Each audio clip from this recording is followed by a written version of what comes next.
Hello everyone, my name is Kanika. Today I have a short reading to share with you. Let's start with me. Different foods. Sarah is hungry. She goes to the kitchen.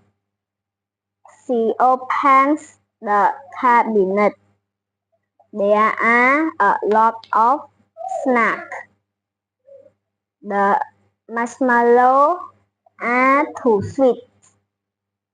The potato chips are too salty.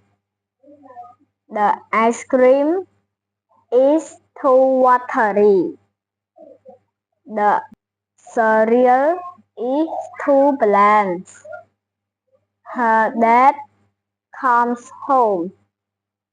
He gives her crackers.